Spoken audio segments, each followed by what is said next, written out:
역사상 가장 위대한 고백, 어거스틴의 고백록 해설, 그 첫 번째로 방탕한 소년기.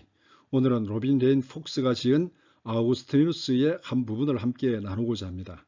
이 책은 21세기 북스에서 2020년 1월에 출판한 책입니다.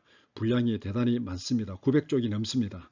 폭스가 쓴 책의 원제목은 영어로 어거스틴이지만 한국어로 번역할 때는 라틴어의 음력인 아우구스티누스로 번역하였습니다. 저자 로빈 레인 폭스는 영국의 저명한 고대 역사학자이자 고전 연구가입니다. 1977년부터 2014년까지 옥스포드 대학교에서 고대사를 가르쳤으며 현재는 옥스포드 대학교 뉴칼리지의 명예연구원으로 있습니다. 어거스틴의 불멸의 고전 고백록은 어떻게 탄생했는가? 서양 사상의 기초를 다지고 기독교 전통을 만든 위대한 책 어거스틴의 고백록은 어떻게 탄생한 것일까? 영국의 저명한 고대 역사학자 로빈 레인 폭스는 아우구스티누스라는 책을 통해서 이 질문에 답변을 제시합니다. 4세기 말 40대 초반의 한 남자가 하나님께 바치는 진솔한 기도문을 쓰기 시작했습니다. 기나긴 고독의 시간 속에서 탄생한 것은 라틴어로 쓰인 한 편의 긴 글이었습니다. 어린 시절의 도둑질, 내연녀와의 관계, 만이교 신자였던 경험, 성에 탐닉했던 일 등 과거의 방황을 고백하고 반성하며 하나님께로 회심하는 자신의 감정을 진솔하게 표현한 이 기도문은 기독교 세계관을 형성하고 서양 사상의 기초를 놓는 데 큰 영향을 끼쳤습니다. 고백록으로 잘 알려진 이 글은 단순한 신앙 고백이 아닙니다. 진리를 향한 열망, 인간에 대한 깊은 고민, 과거의 자신에 대한 치열한 반성이 담긴 책으로 기독교 전통의 뿌리를 만들고 인류의 운명을 바꾼 역사상 유래를 찾아보기 힘든 숭고한 자기 고백입니다. 저자는 이 책을 통해 어거스틴이 젊은 시절부터 가졌던 삶에 대한 뜨거운 열망, 지식과 믿음의 추구가 결국 그를 위대한 사상가의 삶으로 이끌었음을 보여줍니다. 로빈 레인 폭스의 책은 전체 6부로 구성되어 있습니다. 이 책은 아우구스티누스가 354년에 태어나서 397년 9월까지 쓴 글 중에서 현재까지 남아있는 것들을 모두 읽고 거기에서 얻은 지식을 바탕삼아 집필했습니다. 전체적으로 이 책은 어거스틴의 43세까지의 인생을 주제로 하는 정기적 교양학으로 구성되어 있습니다. 전반부는 고개의 움직임이 고백함을 바탕에 깔고 회심을 주제로 다루고 있다면 후반부는 회심, 더 정확히 말해서 자신의 회심이 아닌 그가 타인들을 회심시키는 이야기를 바탕으로 하여 고백함을 주로 다루고 있습니다. 위대한 회심, 기원 후 4세기 말 40대 초반의 한 남자가 하나님께 바치는 내밀한 기도문을 쓰기 시작했습니다. 그 글의 절반은 과거의 자신, 즉 그가 인생 초반에 저지른 죄악과 실수를 되돌아보는 내용입니다. 소년 시절에 했던 도둑질, 자신의 훌륭한 어머니, 내연녀, 금지된 종교 집단에 소속되었던 경험, 성에 탐닉했던 일, 세속적인 욕망 등을 털어놓고 있습니다. 그리고 나서 현재의 내 모습에 대해 얘기하는데 여기에는 자서전적인 세부사항은 보이지 않습니다. 총 13권의 책을 쓴 뒤 그는 하나님의 선하심을 찬미하고 장차 천국에서 안식을 얻고자 하는 인간들의 피망을 표현하면서 끝을 맺습니다. 고백록으로 알려진 이 책은 역사상 전무후무한 작품입니다. 고백록은 결코 자서전이 아닙니다. 처음부터 끝까지 어거스틴이 하나님께 바치는 기도문 형식이지만 독자들이 엿듣도록 의도되었습니다. 우리가 고백록을 즐겁게 읽거나 낭송할 수 있는 건 그가 구술 방식으로 글을 썼기 때문입니다. 어거스틴은 성경 구절들을 재료로 삼아 옷을 짜듯이 하나의 긴 기도문을 작성했고 그것이 결국 가장 위대한 구술된 라틴어 산문이 되었습니다. 시편이 그렇듯이 어거스틴의 고백록에는 두 가지 측면이 존재합니다. 첫째는 죄에 대한 고백입니다. 둘째는 하나님의 역사와 선하심에 대한 증언입니다. 고백록은 단순히 매우 지적인 한 인간의 하나님에 대한 생각을 담은 책이 아닙니다. 이 책은 어거스틴과 그의 친구들, 동시대인들, 그리고 창조가 이루어지는 동안의 우주가 그분에게 등을 돌렸다가 다시 그분을 향해 돌아서는 과정, 즉 회심에 대한 이야기입니다. 고백의 시대적 배경. 어거스틴은 고백 기도 첫머리에 이렇게 경고합니다.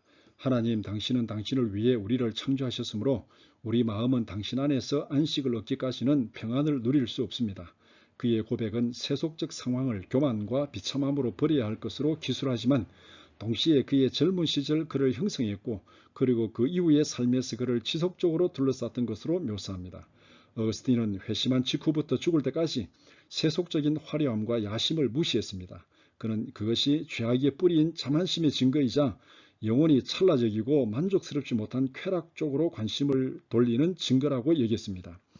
인생에 대한 그의 분석은 훨씬 깊은 곳까지 파고들어가서 모든 인간이 공통적으로 지니고 있다고 여겨지는 기본 요소들을 다룹니다. 어스틴은 자신의 생후 한 무렵의 모습에 대해서 썼습니다.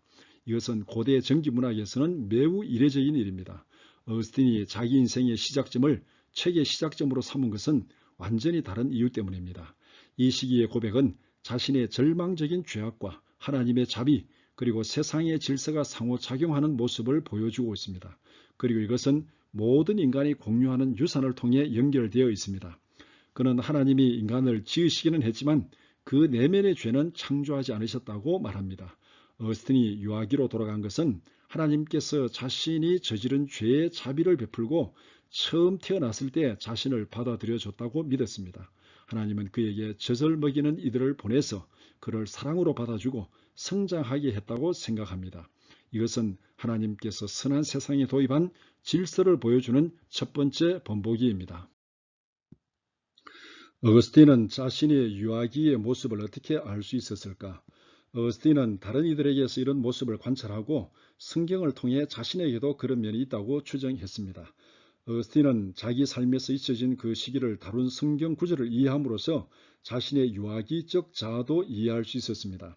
시편 51편 5절 내가 죄악 중에 출생하였으며 어머니가 죄 중에서 나를 잉태하였나이다. 어거스틴이 현상을 관찰하고 분석하고 이해하는 데는 세 가지 단계를 거칩니다. 첫 번째는 역사와 인생의 현상을 관찰하는 것입니다. 두 번째는 관찰한 현상을 성경의 교훈에 비춰서 묵상하는 것입니다. 세 번째는 성경에서 얻은 결론을 자신에게 적용하는 것입니다. 이것은 그가 성경을 통해서 자기 자신을 이해하는 첫 번째 사례인데 이런 패턴은 고백록 전체에서 계속 나타납니다. 하나님이 죄를 만들지 않았다면 인간의 죄는 어디서 온 것일까? 어거스틴은 고백록의 시작 부분에서 원죄를 암시합니다. 원죄는 아담의 자손인 우리가 아담이 에덴 동산에서 처음 저지른 불순종과 자만의 죄 때문에 물려받은 것입니다.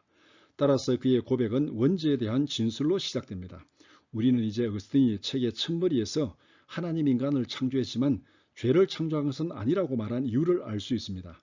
죄는 하나님이 만들어낸 것이 아닙니다. 아담을 시작으로 인간 스스로 선택한 것입니다. 인간은 죄 가운데서 태어났지만 그리스도를 의지하면 죄사함을 받게 됩니다. 세상의 죄를 없애주는 그리스도가 곧 인류의 구세주인 것입니다. 어거스틴의 핵심 주제인 회심은 그가 자신의 인생 이야기를 시작하는 고백록의 첫 부분부터 등장합니다. 하나님은 갓난아기인 어거스틴을 향해 돌아섰습니다. 성인이 된 이후 하나님을 향해 돌아설 것인지 아니면 회심할 것인지는 전적으로 어거스틴에게 달려 있었습니다. 그는 우리가 이해하기 힘들 정도로 과거, 현재, 미래와 관계를 맺고 있는 하나님께 드리는 기도 속에서 자신의 유년기를 성찰하고 있습니다. 가족들에 대한 기억들, 아버지에 대한 어거스틴의 언급은 매우 적은 편입니다. 그의 아버지 파트리키우스는 어거스틴이 17세 되던 해에 사망했습니다. 또 한편으로는 파트리키우스는 죽기 직전까지 이교도였기 때문일 수도 있습니다. 이런 이유 때문에 특별히 아버지와 관계가 나빴다고는 말할 수 없습니다. 어거스틴의 아버지는 성격이 급하고 과격했지만 아들의 교육에 지대한 관심을 가지고 있었습니다. 그의 어머니 모니카는 고백록에 언급될 만큼 어거스틴의 인생 전체에서 결코 잊을 수 없는 존재입니다. 모니카가 숨을 거뒀을 때 어거스틴은 내 삶도 갈갈이 찢어졌다. 어머니와 내 삶은 서로 연결된 하나의 삶이었기 때문이라고 고백합니다. 사실 고백록의 구성 자체가 어머니의 소중함에 대한 증언이나 마찬가지입니다. 그의 자서전적 기억은 그의 어머니 모니카의 사망과 함께 중단됩니다. 모니카는 매일 기도를 드릴 때마다 울곤 했다고 합니다. 뉘우침의 증거인 그녀의 눈물을 통해서 그녀는 하나님이 자신의 기도를 들어주시기를 더욱 간청했습니다. 어거스틴이 청년 후반에 겪은 신앙적 방황 때문에 모니카는 다른 사람들이 너무 심하다고 할 정도로 끊임없이 눈물의 기도를 드렸습니다. 어거스틴은 과거를 되돌아보면서 어머니가 매일 흘리던 눈물이 자신을 파멸해서 구하는 데 결정적인 역할을 했다고 판단했습니다. 모니카는 아들이 어머니의 적과 함께 구세주 그리스도의 이름을 흡수하여 마음속 깊숙한 곳에 간직하도록 했습니다. 모니카는 아들이 죄를 지을 때마다 그를 하나님의 자식으로 다시 낳기 위한 해산의 고통을 느꼈습니다. 모니카는 어거스틴의 초기 신앙관 형성에 지배적인 영향을 미친 것처럼 결국 이교도인 남편도 개종시켰습니다. 파트리키우스는 어거스틴이 16세쯤이었을 때 예비 신자가 되었고 죽기 얼마 직전에 세례를 받았습니다.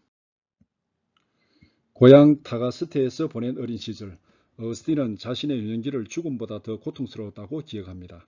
그 60세가 될 무렵 어거스틴은 죽음을 겪는 것과 유년기를 처음부터 다시 사는 것 중 하나를 고르라고 한다면 다들 공포에 떨면서 차라리 죽음을 택하지 않겠는가라고 말했습니다. 그가 죽음보다 가혹한 운명에 맞닥뜨리게 된 사건은 7세쯤 되었을 때였습니다.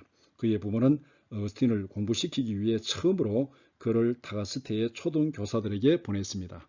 어거스틴은 초급 학교에서 읽기와 쓰기, 계산을 배웠다고 기억합니다. 그 학교에서 암송을 이용해 숫자를 가르쳤는데 어거스틴은 이를 혐오스러운 연불이라고 불렀습니다. 무엇보다도 그는 학교에서 맞았던 일을 생생하게 기억합니다. 함께 공부한 몇몇 소년들은 매질을 피하게 해달라고 하나님께 기도했습니다. 어거스틴도 그들을 따라 기도했습니다. 이것은 어거스틴이 그의 인생에서 처음으로 증언한 기도였습니다. 어거스틴은 어쩔 수 없이 초급학교에 다니면서 공부했습니다. 그의 희망과 꿈은 전부 노는 쪽에만 쏠려 있었으며 될 수 있으면 모든 공부를 피하려고 했습니다. 그는 어린 시절에 자신에 대해 귀는 거짓된 이야기에 현혹당하고 눈은 성인들이 하는 놀이에 화려한 장관에 현혹되었다고 고백합니다. 어거스틴은 다른 부모들이 자식을 교육시키는 동기를 명확히 알고 있었습니다. 지금과 마찬가지로 당시에도 부모들은 교육을 세속적이고 물질적인 목표를 이루기 위한 수단으로 여겼으며 이런 부모들의 야심 때문에 소년들이 학교에 가서 선생님에게 매를 맞았다고 생각했습니다. 어거스틴이 학교 교육에 대해 언급한 것은 그 자체를 알리기 위해서가 아니었습니다. 유아기의 고백이 그러했듯이 하나님의 훈계와 질서, 자비와 끝없는 사랑이라는 복합적인 패턴 안에서 하나님께 자신의 이야기를 바치려는 것뿐이었습니다. 해로운 우정. 어거스틴은 마다우로스에서 1년 조금 더 했던 공부를 포기하고 할 일은 없고 호르몬은 넘쳐 흐르는 상태로 고향 타가스테로 돌아왔습니다. 그 이유는 그의 아버지가 학비를 낼 돈이 부족했기 때문입니다. 어거스틴은 마다우로스에 있는 동안 변성기가 찾아왔고 성적으로도 성숙해졌습니다. 어거스틴은 성적 욕구가 다정한 우정까지 변질시킨다는 것을 깨달았습니다. 어거스틴은 이미 15세 때에 자신이 간음까지 저질렀다고 이야기합니다. 욕정에 휩싸인 그는 아래의 지옥이 주는 만족감을 충분히 만끽하고자 하는 욕망으로 불타올랐습니다. 잘못된 욕구뿐 아니라 잘못된 우정이 범죄를 충동질하였습니다. 그런 행동 자체에 대한 욕구뿐만 아니라 친구들로부터 칭찬을 받으려고 충격적인 행동을 하는 것은 어거스틴 자신에게도 즐거운 일이었습니다. 더욱 비열한 것은 친구들과 똑같은 죄를 지었다고 인정할 수 없을 때는 실제로 범하지 않은 죄를 지었다고 거짓말까지 했다고 합니다. 그러는 동안 육정의 검은 딸기나무는 내 키를 뛰어넘어 계속 자랐다고 고백합니다. 어린 시절 범했던 도둑질에 대한 회상. 어거스틴은 배를 대량으로 서리했던 일을 고백록에서 다른 어떤 죄보다 길게 분석하여 설명합니다. 친구들과 어울려 배를 대량으로 훔쳤지만 먹은 것은 몇 개도 안 되고 일부는 돼지들에게 던져주기도 했습니다. 그의 분석은 도둑질의 절대적인 사악함에 대한 이야기부터 시작합니다. 첫째, 도둑질은 우리 마음에 새겨진 하나님의 법을 어기는 행동입니다.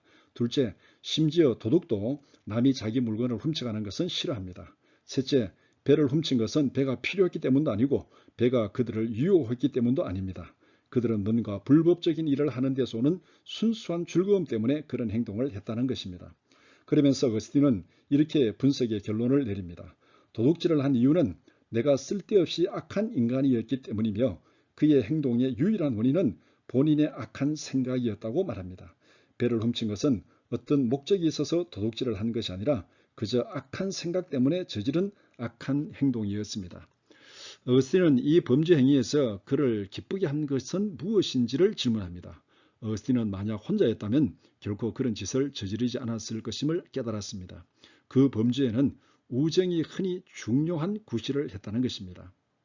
그 우정은 우리 마음을 유혹해서 다른 사람에게 해를 입히려는 욕구를 충동질하는 해로운 우정이었습니다.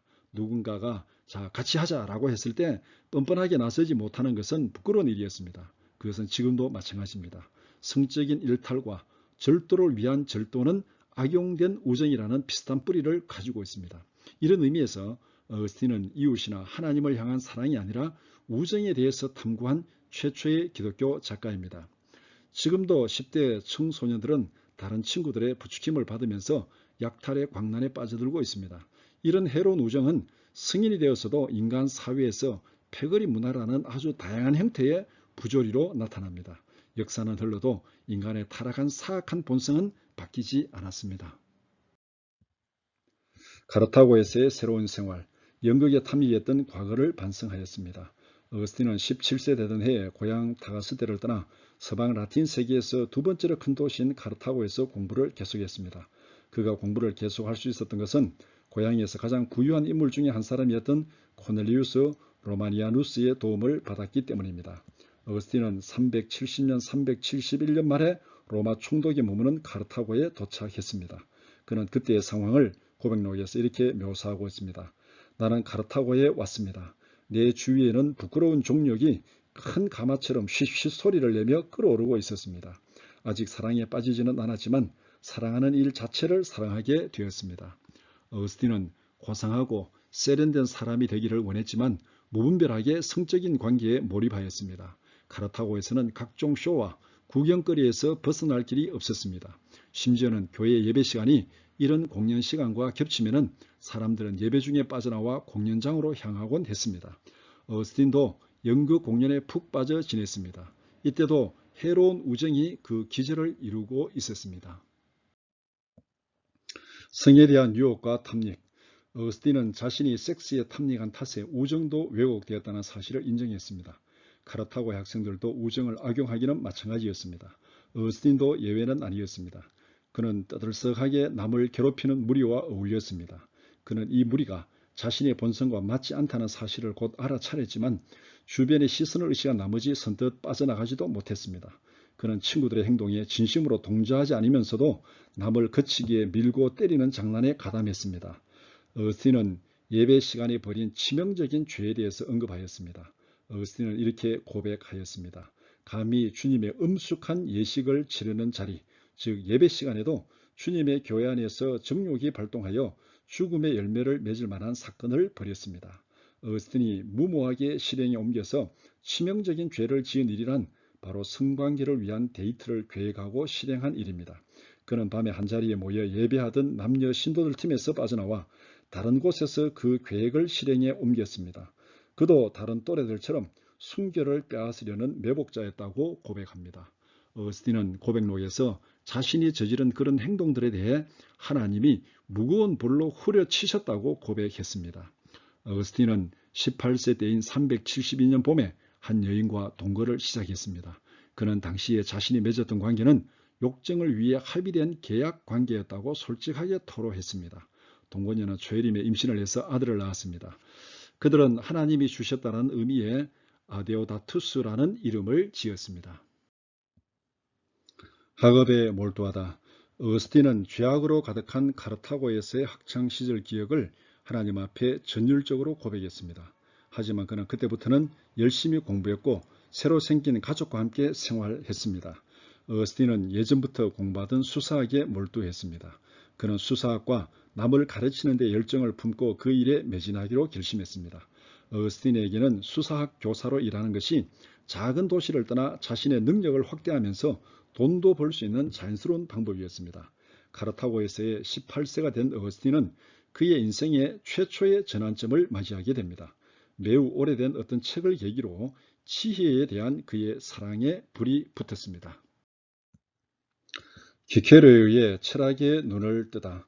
어거스틴은 문지의 그 책이 내 정서적인 방향을 바꿨다고 해상했습니다. 그것이 그의 감정을 변화시켜서 그의 가슴이 불타올랐고 모든 헛된 야망들이 갑자기 극도로 불쾌해졌다고 말했습니다. 그가 말한 문제의 책은 키케로의 호르텐시우스였습니다. 키케로는 기원전 46년 말 45년 초에 철학 공부를 격려하기 위한 목적으로 이 글을 썼습니다. 키케로는 철학을 지혜에 대한 사랑이라고 정의했습니다. 키케로는 누구나 행복해지고 싶어한다라는 기본적인 도덕적 진리도 언급했습니다. 이 말은 훗날 어거스틴이 쓰게 되는 모든 글을 이끄는 원칙이 되었습니다. 철학에 대한 연설문이 끝나갈 무렵 키케로는 축복받은 섬에서 불멸의 영혼으로 살아가는 것이 어떤 느낌인지를 이야기했습니다. 그는 능병과 미덕은 더 이상 필요하지 않고 신들의 삶이 그러하듯이 행복은 순수하게 사색적일 것이라고 말했습니다. 미래의 삶은 사색적이고 신처럼 더없이 행복할 것이라는 발상은 오랜 세월이 흐른 뒤에 어거스틴이 고백록을 끝맺으면서 바라는 소망이 되기도 했습니다. 키케로의 호르텐시우스가 어거스틴에게 미친 영향은 지대합니다. 어거스틴이 키케로의 글을 처음 접했을 때 무엇보다 큰 인상을 받은 것은 세 가지였습니다. 첫째, 인간과 신에게 속한 것들에 관련된 지식으로 정의되는 지혜에 대한 불타는 욕구였습니다. 둘째, 부에 대한 무관심한 태도를 바라는 마음이었습니다. 셋째, 금욕의 장점 등이 바로 그것이었습니다. 어거스틴은 호르텐시우스가 하나님께 드리는 기도까지 변화시켰다고 고백했습니다. 어거스틴은 더는 부를 얻게 해달라고 기도하지 않았습니다. 18세가 되어서야 그는 처음으로 금욕을 위해서 기도했다고 합니다. 수사학에서 철학으로 방향 전환이 일어났습니다. 수사학은 더 이상 그에게 있어서 우선순위가 아니었습니다. 이제는 철학이 최우선적인 관심사였습니다. 어거스틴이 지혜에 대한 새로운 열정에 불타오를 때 그의 주변에는 가르침을 줄 만한 사람이 아무도 없었습니다. 어거스틴은 자발적으로 키케로의 이상인 지혜에 대한 사랑을 따르기로 했습니다. 라틴어 성경의 거부감을 느낀 그는 지혜를 찾기 위해 다른 곳에 의지했습니다. 그리고 키케로가 상상도 못할 법한 집단에 합류했습니다. 어거스틴은 이들을 마니교도라고 불렀습니다. 어거스틴이 마니교에 합류한 것은 극단적인 선택이었습니다. 이들은 황제의 칙령에 의해 금지된 불법적인 집단이었습니다. 마니교도임이 드러나면 죽음의 고통을 당할 수도 있었습니다. 어거스틴은 또다시 우정의 위험성을 예시하면서 자신의 목둘레에 꼬인 밥줄을 걸었다고 고백했습니다. 하지만 그는 이후 9년 동안이나 마니교를 믿었습니다. 오늘은 여기까지입니다. 끝까지 들어주셔서 감사합니다.